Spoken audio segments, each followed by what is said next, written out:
The unmade bed, the half-read book on the nightstand, but the bathroom door was cracked open and yellow light spilled onto the carpet.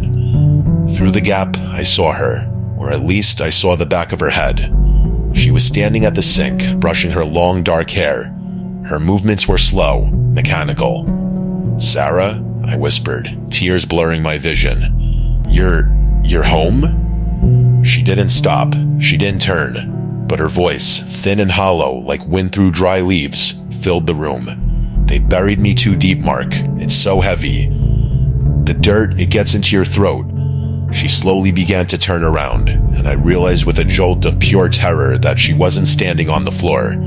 Her feet were hovering inches above the tiles, and they were caked in fresh, wet cemetery mud. As she faced me, I saw that her eyes weren't eyes anymore.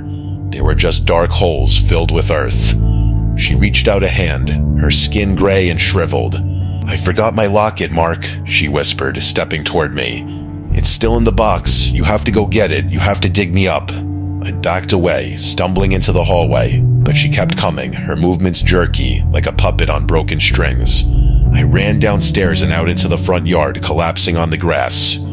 When the sun rose, I finally gathered the courage to go back inside. The house was empty. No mud on the floor, no water running. I went to her jewelry box, thinking I had lost my mind. I opened it. Her favorite gold locket, the one she wanted to be buried with, was sitting right there on top. I felt a cold shiver. We had forgotten to put it in the casket. I took the locket to the cemetery that morning, my hand shaking as I stood over the fresh mound of dirt. As I knelt to place the locket on the grave, I saw something that made my blood freeze. There, in the soft, wet mud on top of the grave, were the clear prints of 2 bare feet, leading away from the headstone and toward the road that leads to my house. In our family, we have a tradition that sounds like a superstition to outsiders, but for us, it's a law of survival. When someone dies, you never leave the body alone in the house before the burial. Not even for a second. My name is Elias, and last week my grandfather passed away in his sleep. He was 98, a man of few words and many secrets. We brought his body back to the old family farmhouse.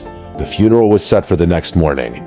My father and I took the first shift, sitting in the dimly lit living room where my grandfather lay in a simple wooden casket. The house was freezing despite the roaring fireplace. Around 2:00 m, my father went to the kitchen to make some coffee. I was left alone with the dead. The silence was absolute until I heard a faint rhythmic scratching. It sounded like it was coming from inside the casket. I froze,